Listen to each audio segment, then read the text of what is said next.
Graça e paz, meus irmãos. Hoje nós vamos poder estar falando com os irmãos sobre a última lição, de Hebreus, no nosso quarto trimestre, na revista Compromisso, a lição 13, que fala sobre a epístola de Hebreus e a aplicação aos nossos dias. Hoje é um resumo, daquilo que a gente já viu e uma conclusão. O primeiro tópico que a gente vai tratar é sobre Jesus Cristo é superior a todas as coisas. Nós já vimos isso nas outras lições. A palavra, não só Hebreus, mas toda a palavra nos diz que Jesus, ele é Deus. Quando esse tópico quer nos dizer que Jesus é superior a todas as coisas, também a todos os seres. Jesus é superior a todos aqueles também que se manifestaram na palavra. Ou seja, ele é superior a Moisés, ele é superior a Abraão, ele é superior a Elias, ele é superior aos anjos, ele é superior a todos os seres criados. Por quê? Porque ele é Deus. Então, quando Hebreus, essa última lição, capítulo 13, na lição 13, nós estamos falando que ele é superior a todas as coisas. Essa é uma preocupação do livro de Hebreus, nos mostrar isso, que Jesus é superior a tudo aquilo que os judeus tinham vivenciado, tinham estudado, tinham vivido no Velho Testamento. Ele está se referindo a quem é Jesus. E se a gente for lá no capítulo 1 de João, a gente vai ver quando João escreve, a primeira linha que ele escreve em João, no capítulo 1, verso 1, ele fala: no princípio era o verbo, e o verbo estava com Deus, e o verbo era Deus. Eu gosto muito da versão inglesa, a Bíblia inglesa, do King James, quando ela fala: quando Deus era, o verbo também era. Aonde Deus estava, o verbo também estava. O que Deus era, o verbo também era. A Bíblia não deixa dúvida que quando ela está falando de verbo, ou quando ela está falando da palavra, algumas traduções traduzem como verbo, que é a palavra em ação. Outras traduções nos traduzem como palavra, logos. Ela está falando de Jesus, não há dúvida disso. Se você for para João 1,14, diz: e o verbo se fez carne e habitou entre nós, cheio de graça e de verdade. Está falando do Cristo que encarnou no ventre de Maria, a palavra que se fez carne. Então, quando ele fala no princípio era o verbo, ele está falando que antes de todas as coisas existirem, antes da criação, Jesus era, Ele era o que Deus era. E aí fala, onde Deus estava, Jesus também estava. Deus é onipresente, ele está em todo lugar ao mesmo tempo. Jesus também. E aí conclui no finalzinho do versículo 1, ele fala: o que Deus era, o verbo também era. Aí ele está falando de material, de natureza, daquilo de que o verbo é feito. Qual é a natureza do verbo? A mesma natureza do Pai, a mesma natureza divina, O verbo, Jesus, ele é feito de matéria divina, ele é Deus. Então, quando Hebreus afirma, nos estudos que nós já falamos várias vezes, que ele é superior ao pacto antigo, que ele é superior a Moisés, que era um mediador entre Deus e os homens no Velho Testamento, é aquele pelo qual a lei foi dada, a lei foi dada por Moisés, então ele é uma espécie de figura que aponta para o Cristo. Quando a gente entende que Moisés prefigurava o Cristo, Hebreus fala que ele é superior a Moisés. Se havia uma figura importante no Velho Testamento, uma dessas figuras, sem dúvida, era Moisés. E aí vem Hebreus falar que Jesus é superior a Moisés. Jesus é superior aos anjos. Jesus é superior a todas as coisas. Por quê? Simplesmente pelo fato de que ele é Deus. Eu gosto muito de Colossenses, capítulo 1, verso 15, quando diz assim: Jesus Cristo é a imagem do Deus invisível. Que coisa maravilhosa. Ele é a imagem do Deus invisível. Você quer conhecer o Deus que não se vê, o Deus invisível? Olha para Jesus, que esteve aqui nesse mundo, que esteve aqui nessa terra, né? Olha para ele pela fé e você vai ver Deus. Jesus andou, Jesus tinha braços, Jesus tinha pernas, tinha cabeça. Jesus esteve realmente nesse mundo, no cronos deste mundo, na cronologia deste mundo. E você pode dizer que Jesus é a imagem de Deus. Se você quer saber como é Deus, pela fé, olhe para Jesus, né? Então, Jesus Cristo é superior a todas as coisas. O segundo tópico dessa lição 13 fala sobre a superioridade do sacerdócio de Cristo. Ora, ele não é só superior a todos, anjos, homens, mas também o sacerdócio dele, o ofício dele, o trabalho dele é superior a todos os outros trabalhos, a todos os outros ofícios, a todos os outros pactos, né? Não só ele é Deus, como produziu uma obra muito maior do que todas as outras obras feitas nesse mundo, ou também no céu. A obra dele, ele reconcilia tanto as coisas celestiais como as coisas terrestres, como as coisas terrenas com Deus. Então é uma obra excelente. Você vê que todo o Velho Testamento centraliza no pacto em que Deus fez com Abraão. Desse pacto, Deus deu uma lei que foi dada por meio de Moisés. Há um sacerdote de onde todos os outros sacerdotes descendem, que é Arão. Então você vê um sacerdócio, uma lei, um pacto, né? Uma origem que é Abraão, né? O pacto é abraâmico. E você vê que esse é o grande pacto do Velho Testamento, mas do pacto do Novo Testamento é superior. Por quê? Porque é eterno. No pacto do Velho Testamento, sacerdotes tinham que fazer sacrifício todos os anos. Todo ano se fazia um sacrifício. Com que material? Com que moeda espiritual? Com sangue de cordeiro e de bodes, que não purificavam pecados, que cobriam o pecado. Cobriam o pecado por um ano. Todo ano, na data de Yom Kippur, que era a data que se referia ao dia da expiação, o dia que os pecados eram expiados, que o sangue dos cordeiros eram derramados, o cordeiro era imolado, e aí se fazia expiação pelos pecados do povo e também pelos pecados do sumo sacerdócio, né?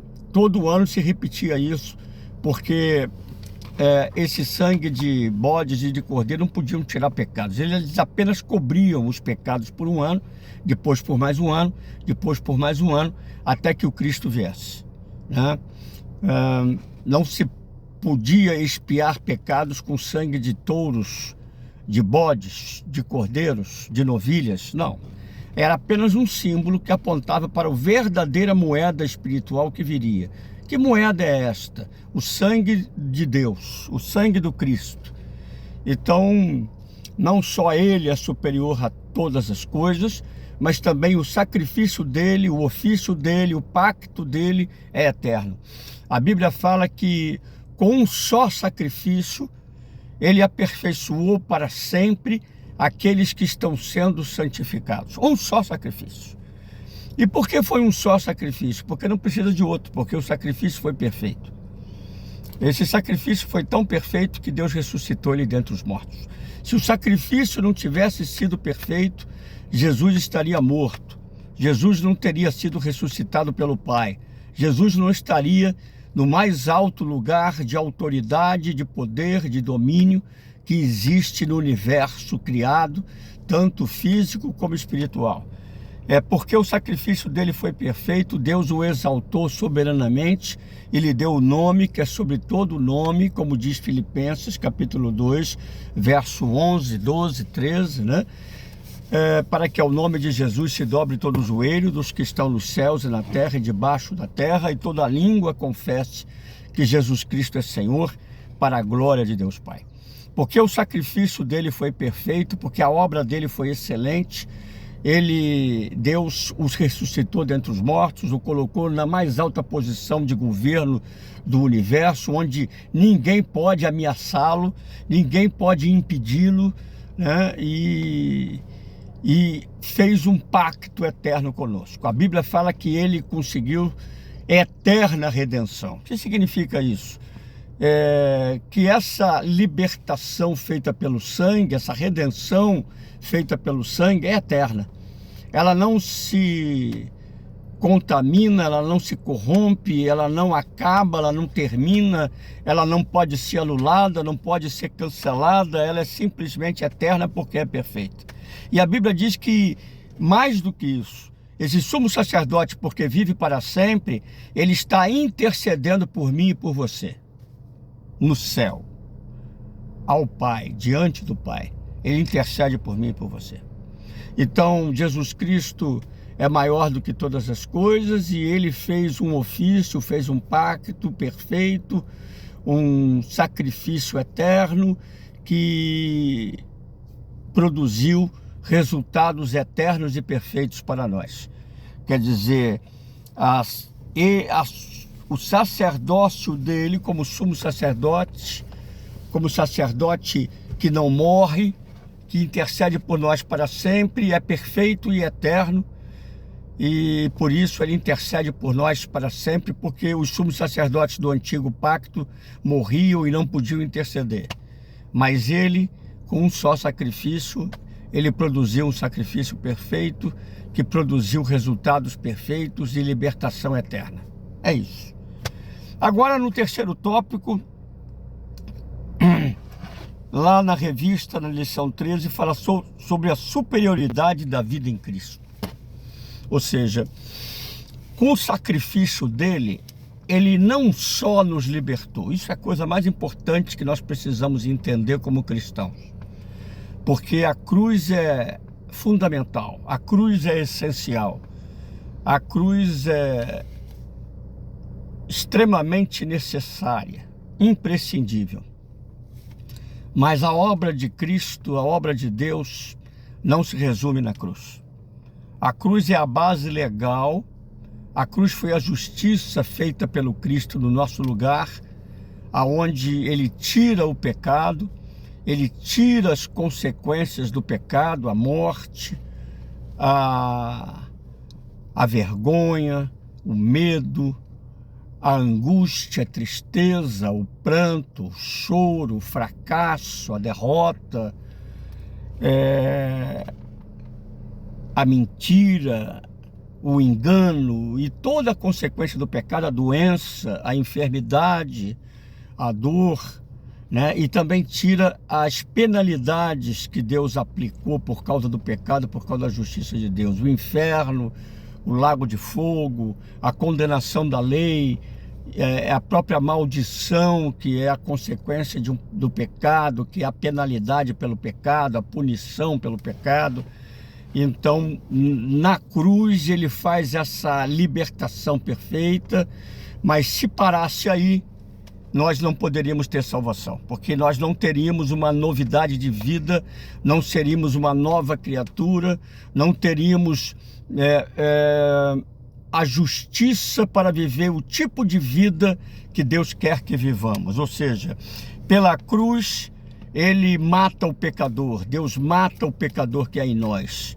O escravo, o pecador, que é escravo do pecado, morre na cruz do Calvário. Literalmente, irmãos. Isso não é uma figura de linguagem. Ou seja, eu queria que você entendesse que quando Adão peca, a Bíblia fala que Deus tinha previsto, tinha falado para ele, advertido ele e a sua esposa, de que quando eles pecassem, se eles pecassem, eles morreriam.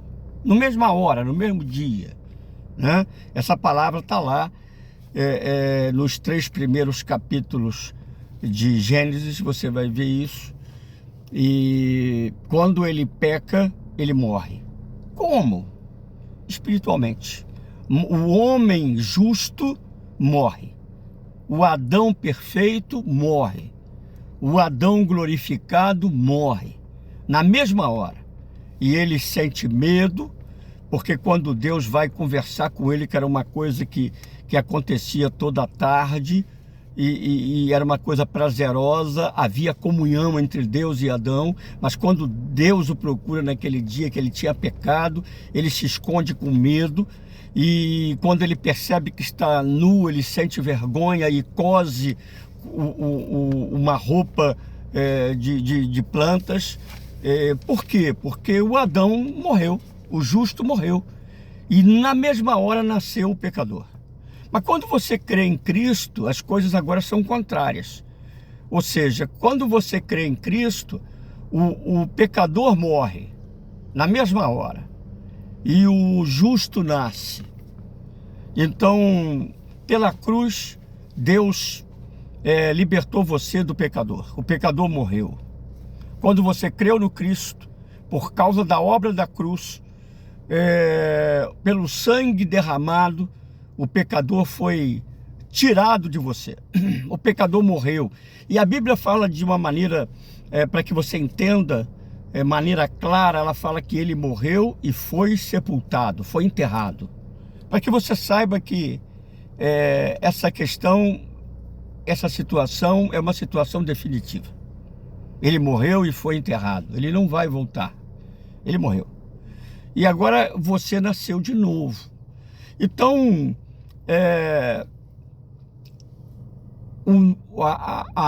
você é salvo pela morte do Cristo, no sentido que Deus tira de você o pecador, liberta você do pecado, das consequências do pecado e da ira de Deus contra o pecado.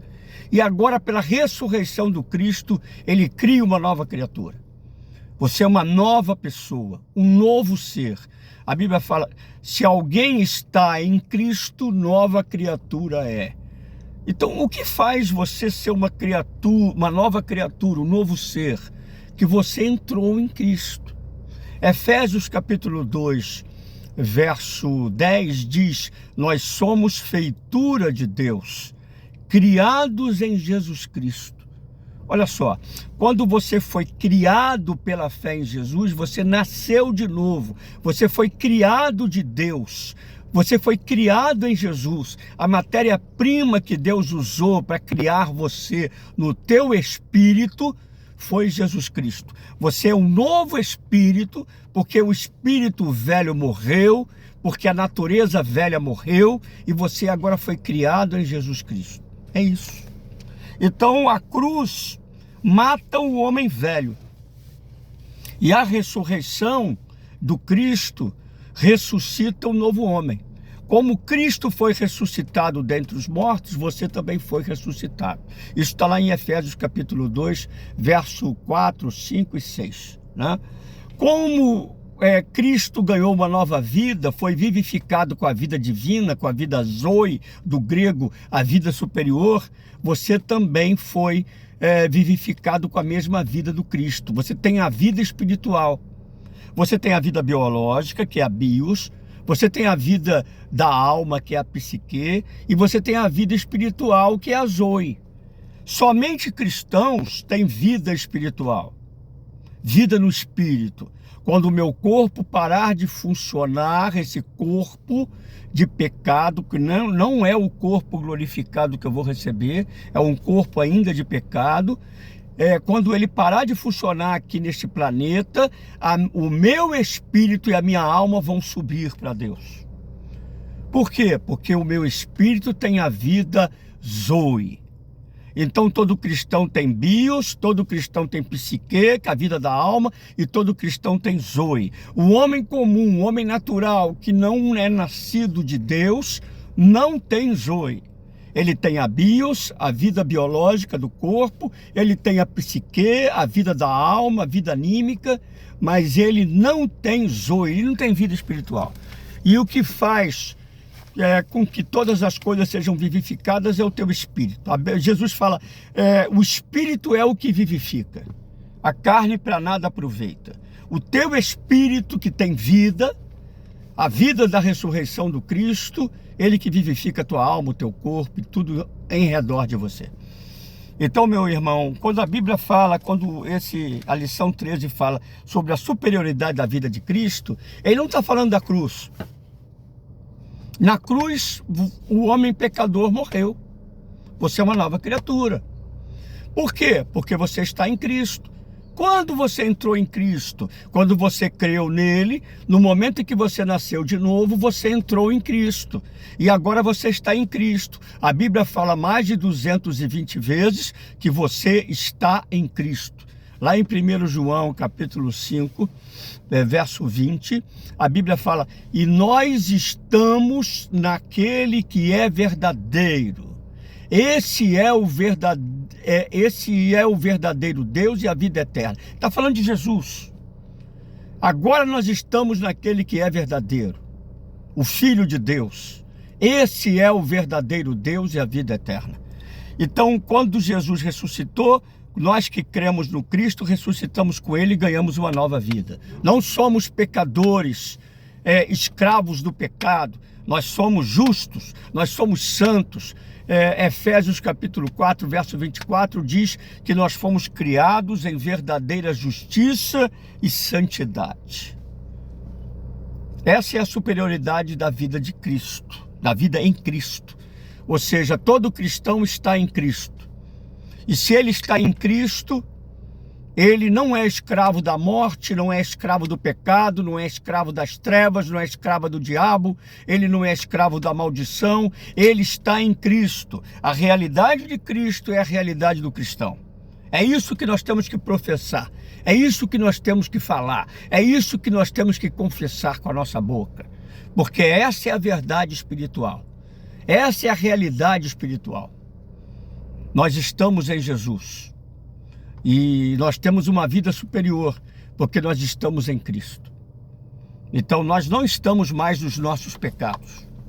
Nós não estamos mais nos nossos delitos, nas nossas transgressões, nas nossas iniquidades, nas nossas impiedades. Não, nós estamos naquele que é verdadeiro, aquele que é o Filho de Deus, o verdadeiro Deus e a vida eterna. A Bíblia diz... nenhuma condenação. A palavra condenação do grego é catácrima, que quer dizer condenação jurídica, condenação de um juiz, né? Nenhuma sentença condenatória há para mim. Por quê? Porque eu estou em Jesus Cristo. Romanos capítulo 8, verso 1. Você está em Jesus. E se você está em Jesus, a realidade que você tem é a realidade de Cristo. E como é que você vive essa realidade? Quando você confessa, quando você crê, quando você fala. A Bíblia fala, crie, por isso falei. Se você fala, é porque você está crendo no teu íntimo. Fale essa realidade. Fale aonde você está. Você está em Jesus. Você não está no pecado, você não está na adversidade, você não está nas trevas, você está no Filho de Deus. Por isso que a Bíblia diz lá em Efésios, como a gente estava conversando, capítulo 2, verso 4, 5 e 6, que você foi ressuscitado com Cristo, você foi vivificado com Cristo e você foi assentado nas regiões celestiais juntamente com Cristo. Está falando de domínio, está falando de autoridade, está falando de poder. O poder de Jesus, a autoridade do Filho de Deus, é o poder que você tem, é o poder da igreja, é a autoridade da igreja. Por isso Jesus disse: eu vos dou autoridade para pisar serpentes e escorpiões e sobre todo o poder do diabo, e nada vos fará dano algum. É uma vida superior. Então na cruz o homem velho morreu. Na cruz você foi liberto do pecado, das consequências do pecado e da ira de Deus. E na ressurreição de Jesus você recebeu a justiça. Pela ressurreição do Cristo, você recebe a justiça, que é aquilo que é necessário para que você possa viver o tipo de vida que Deus quer que você viva. Uma vida de comunhão. Lá em 1 Coríntios capítulo 1, verso 9, a Bíblia diz que você foi chamado para ter comunhão com Jesus Cristo. Em 1 João fala que você foi chamado para ter comunhão com Jesus Cristo e com o Pai. Só tem comunhão com Deus aquele que é justificado, aquele que é justo. Aquele que não é pecador. Pecador não tem comunhão com Deus. Você está em Cristo. A realidade de Cristo é a tua realidade. Fale para o diabo: diabo, você não tem autoridade sobre mim. Pecado, você não tem autoridade sobre mim. Maldição, você não tem autoridade sobre mim. Por quê? Porque aqueles sobre quem você tinha autoridade morreu. E eu sou um novo homem criado em Deus. A Bíblia fala: aquele que é nascido de Deus não vive pecando. E eu estou falando de 1 João, capítulo 5, verso 18. Antes o guarda aquele que nasceu de Deus, Jesus Cristo, e o maligno não o toca. Aleluia. Glória a Deus. O maligno não pode chegar até você. Por quê? Porque você está em Cristo. Porque a vida que você tem é uma vida superior. A vida que você tem é a Zoe. A vida que você tem é uma vida que o diabo não pode te tocar, não pode te tirar, não pode macular. Só quem pode perder essa vida é você. Só quem pode não viver todas as bênçãos, todas as consequências desta vida é você, se você não crer em quem você é, se você não tomar posse daquilo que Deus já te deu. Tome posse, fique na palavra, permaneça na palavra, fale a palavra, confesse a palavra, creia na palavra, medite na palavra, até que a realidade da palavra possa encher você. Amém, meu querido? Deus abençoe você. Você tem uma vida superior, a vida Zoe, a vida de Cristo, a vida de Deus. Deus te abençoe no nome do Senhor Jesus Cristo. Vamos orar? Pai, eu te dou graças porque nós temos a vida de Jesus. E essa vida nós ganhamos pela ressurreição do Cristo. Nós fomos justificados, santificados, e nós te agradecemos porque nós somos uma nova criatura.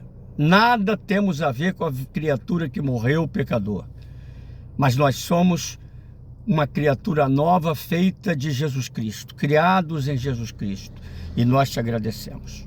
No nome do Senhor Jesus, encha-nos da realidade de Jesus, encha-nos dessa vida superior, leva-nos a crermos nessa verdade e vivenciarmos esta verdade. É o que nós te pedimos, no nome de Jesus. Amém. Você pode dizer amém? Deus te abençoe. Fique na paz de Jesus Cristo.